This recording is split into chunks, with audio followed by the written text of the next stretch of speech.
Hello.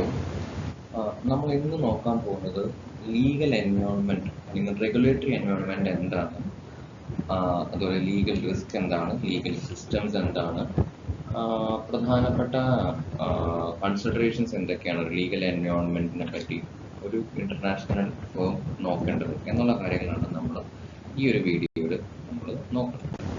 Legal environment അല്ലെങ്കിൽ regulatory environment എന്ന് പറഞ്ഞു കഴിഞ്ഞാൽ ലീഗൽ സിസ്റ്റംസ് ഉണ്ട്, ലീഗൽ റിലേഷൻഷിപ്സ് ഉണ്ട്, ലെജിസ്ലേഷൻസ് ഉണ്ട്, അതുപോലെ തന്നെ റൂൾസ് ആൻഡ് റെഗുലേഷൻസ് ഉണ്ട്, സിസ്റ്റംസ് ആൻഡ് പ്രൊസീജിയേഴ്സ് ഉണ്ട്, പല തരത്തിലുള്ള നിയമങ്ങളുണ്ട്. അത് ശരിക്കും ഒരു ബിസിനസ് കണ്ടക്ട് ചെയ്യാനുള്ള ഒരു ബേസ് ഉണ്ടാക്കുന്നത് ഈ പറയുന്ന റെഗുലേറ്ററി എൻവയോൺമെൻറ്റ് എന്ന് പറയുന്ന ഈ ഒരു എൻവയോൺമെൻ്റ് ആണ്. അപ്പോൾ നമ്മൾ എന്താണിത് എന്നുള്ളത് നമുക്ക് കണ്ടിന്യൂ ചെയ്ത് നോക്കാം. അപ്പോൾ ഗ്ലോബൽ ലീഗൽ എൻവയോൺമെന്റ് എന്ന് പറഞ്ഞാൽ legal environment in international business, അതായത് ഇന്റർനാഷണൽ മാർക്കറ്റിലെ എല്ലാ ഓപ്പറേഷൻസും റെഗുലേറ്റ് ചെയ്യുന്ന ആ ഒരു എൻവയോൺമെന്റിനെ മൊത്തത്തിൽ നമ്മൾ പറയുന്ന ഒരു പേരാണ് ഗ്ലോബൽ ലീഗൽ എൻവയോൺമെന്റ്.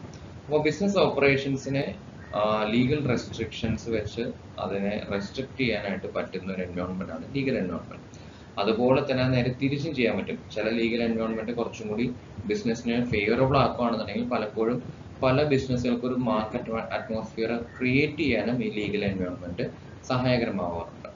അപ്പോൾ അക്രോസ് ബോർഡേഴ്സ് പോകുന്ന എല്ലാ കൊമേഴ്സ്യൽ ട്രാൻസാക്ഷൻസും വർക്ക് ചെയ്യുന്നത് ഒരു ലീഗൽ ഫ്രെയിംവർക്കിന്റെ അകത്താണ്.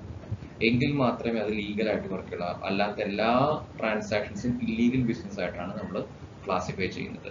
അപ്പോൾ ഇതിൽ ഇമ്പോർട്ട്സും എക്സ്പോർട്ട്സും വരും, അതിന്റെ കോൺട്രാക്ട്സ് വരും, ജോയിന്റ് വെഞ്ചേഴ്സ്, മെർജേഴ്സ്, അങ്ങനെയുള്ള കാര്യങ്ങൾ വരും, ഇൻവെസ്റ്റ്മെന്റ്സ് വരും. ഇതെല്ലാം ഈ പറയുന്ന ലീഗൽ എൻവയോൺമെന്റിന്റെ ആ ഒരു ഫ്രെയിംവർക്കിൽ നിന്നിട്ട് വേണം വർക്ക്ഔട്ട് ചെയ്യാനായിട്ട്. അപ്പോൾ ഈ ഒരു രാജ്യത്തിന്റെ ലീഗൽ എൻവയോൺമെന്റ് ആണ് ശരിക്കും അവിടുത്തെ ബിസിനസ് പോളിസികൾ ഡിഫൈൻ ചെയ്യുന്നത്, അവിടുത്തെ റൈറ്റ്സ് ഡിഫൈൻ ചെയ്യുന്നത്, ഓരോ ബിസിനസ് ട്രാൻസാക്ഷൻസിലും ഇൻവോൾവ് ചെയ്യുന്ന ഒബ്ലിഗേഷൻസ് ഡിഫൈൻ ചെയ്യുന്നത്. അപ്പോൾ ആ ഒരു ലീഗൽ ഫ്രെയിംവർക്ക് ഡിഫൈൻ ചെയ്യുന്നത് ആരാണ്? ആ രാജ്യത്തെ government. So they make the rules and regulations in A country. പല രാജ്യങ്ങൾക്ക് കമ്പയർ ചെയ്യാം, പ്രധാനമായിട്ട് ചൈന വേഴ്സസ് ഇന്ത്യ. ഇന്ത്യ കുറേ കൂടി ഡെമോക്രാറ്റിക് ആണ്, ഇത് കുറച്ചും കൂടി ഓട്ടോക്രാറ്റിക് ആണ്. കുറച്ചും കൂടി ഒരു ഏതാണ് സ്റ്റേബിൾ എന്ന് വെച്ചാൽ മോറോർലെസ് സ്റ്റേബിൾ ആണ്, കണ്ടിന്യൂസ് ആയിട്ട് ഒരേ പാർട്ടി തന്നെയാണ് കണ്ടിന്യൂ ചെയ്യുന്നത്. പക്ഷെ കുറച്ചും കൂടി ഗ്രോത്ത് ഓറിയന്റഡ് ആയിട്ട് കുറച്ചും കൂടി സ്റ്റേബിൾ ആയിട്ട് നമുക്ക് ചൈനീസ് ഗവൺമെന്റ് ആണ്. കഴിഞ്ഞ ദിവസം ഒരു ഇൻഫർമേഷൻ കിട്ടിയത്, in comparison to China, local government expenditure, നമുക്ക് പല ഗവൺമെന്റ്, സെൻട്രൽ ഗവൺമെന്റ് ഉണ്ട്, സ്റ്റേറ്റ് ഗവൺമെന്റ് ഉണ്ട്, പിന്നെ ലോക്കൽ ഗവൺമെന്റ് ഉണ്ട്. ലോക്കൽ ഗവൺമെന്റ് എക്സ്പെൻഡിച്ചർ എന്ന് പറയുന്നത് ഇന്ത്യയിൽ 3% ഏകദേശം 30% അത് ചൈനയിൽ. അതായത് ഏറ്റവും നീഡി ആയിട്ടുള്ള ആൾക്കാരുടെ അടുത്ത് അവരുടെ നീഡ്സ് അറിഞ്ഞതിന് ശേഷമാണ് അവിടെ സ്പെൻഡിങ് ഉള്ളത്. So that's an efficient spending that lacks in our country. അതെല്ലാം ആ ലീഗൽ ഫ്രെയിംവർക്കിന്റെ സ്ട്രെങ്ത് കൊണ്ടാണ് അങ്ങനെ അവിടെ വരുന്നത്. അപ്പോൾ ഒരു രാജ്യത്ത് നമ്മൾ പോകുന്നതിന് മുമ്പ് അവിടെയുള്ള ലീഗൽ എൻവയോൺമെന്റ്, ആ ലീഗൽ ക്ലൈമറ്റ് എന്താണ്, എന്ത് തരത്തിലുള്ള എൻവയോൺമെന്റ് ആണ് അവിടെ, കോമൺ ലോ ആണോ, കോമൺ ലോസ് ഉണ്ടോ, സിവിൽ ലോസ് ഉണ്ടോ, എന്തെല്ലാം തരത്തിലുള്ള നിയമങ്ങളാണ് അവിടെ പ്രിവെയിൽ ചെയ്യുന്നത്, അവിടുത്തെ പ്രോപ്പർട്ടി റൈറ്റ്സ് എങ്ങനെയാണ്, ലേബർ ലോസ് എങ്ങനെയാണ്, കോൺട്രാക്ച്വൽ ലോസ് എങ്ങനെയാണ്, ഇതെല്ലാം അറിഞ്ഞതിന് ശേഷം മാത്രം പോകുന്നതാണ് എപ്പോഴും. So that makes your business കുറച്ചും കൂടി ഈസി ആയിട്ട് അവിടെ വർക്ക്ഔട്ട് ചെയ്യാനായിട്ട് പറ്റും. ഇത് കൂടാതെ തന്നെ ഇതിനൊരു ബാക്ക് ബോൺ ആയിട്ട് നിൽക്കുന്ന വേറൊരു കാരണം എത്തിക്കൽ പ്രാക്ടീസസ്. അത് ലീഗൽ എൻവയോൺമെന്റിന്റെ ബേസ് ആണ്.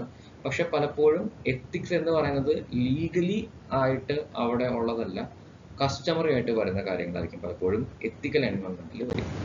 ദെൻ ലീഗൽ റിസ്ക് എന്ന് പറയുന്ന ആസ്പെക്ട് നമ്മൾ ഡിസ്കസ് ചെയ്യണം. എന്തുകൊണ്ടാണ് ലീഗൽ റിസ്ക്? അതായത് നമ്മൾ മറ്റ് രാജ്യങ്ങളിൽ പോയിട്ട് നമ്മൾ ബിസിനസ് ചെയ്യുമ്പോൾ സ്വാഭാവികമായിട്ടും അവിടെ വരാൻ സാധ്യതയുള്ള ഒരു റിസ്ക് ആണ് കോൺട്രാക്ച്വൽ റിസ്ക്. അതായത് നമ്മുടെ കൗണ്ടർ പാർട്ടി കോൺട്രാക്ട് മീറ്റ് ചെയ്യാതിരിക്കുകയോ അല്ലെങ്കിൽ നമ്മൾ കോൺട്രാക്ട് മീറ്റ് ചെയ്യാതിരിക്കുകയോ ചെയ്ത് കഴിഞ്ഞു കഴിഞ്ഞാൽ എന്ത് തരത്തിലുള്ള ലിറ്റിഗേഷൻസ് ആണ് നമ്മൾ ഫേസ് ചെയ്യേണ്ടി വരും. അല്ലെങ്കിൽ നമ്മളൊരു പ്രോഡക്റ്റ് ഉണ്ടാക്കി, ആ പ്രോഡക്റ്റ് ഡിഫക്റ്റീവ് ആണ്, അല്ലെങ്കിൽ അത് കസ്റ്റമേഴ്സിന് അത് ഇഞ്ചുറി ഉണ്ടാക്കി, അങ്ങനെ വരുമ്പോൾ നമ്മൾ എന്ത് ലിറ്റിഗേഷൻസ് ഫേസ് ചെയ്യേണ്ടി വരും. പിന്നെ ഇൻഫ്രിഞ്ച്മെന്റ്, കോപ്പിറൈറ്റ് ഇൻഫ്രിഞ്ച്മെന്റ് ആവാം, പേറ്റന്റ് റൈറ്റ് ഇൻഫ്രിഞ്ച്മെന്റ് ആവാം. അങ്ങനെ ഇൻഫ്രിഞ്ച്മെന്റ്സ് ഉണ്ടെന്നുണ്ടെങ്കിൽ അതിനെന്തെല്ലാം ലീഗൽ ആക്ഷൻസ് ആണ് നമ്മൾ ഫേസ് ചെയ്യേണ്ടി വരിക. അപ്പോൾ ഈ പറയുന്ന കാര്യങ്ങളെല്ലാം നമ്മൾ നോക്കിയതിന് ശേഷം മാത്രമേ നമുക്ക് എന്ത് ചെയ്യാൻ പറ്റുള്ളൂ, ആ ഒരു ബിസിനസ് അവിടെ നമുക്ക് തുടങ്ങാനായിട്ടോ കണ്ടിന്യൂ ചെയ്യാനായിട്ടോ പറ്റൂല എന്നുള്ളത് നമുക്ക് പറയാനായിട്ട് പറ്റും.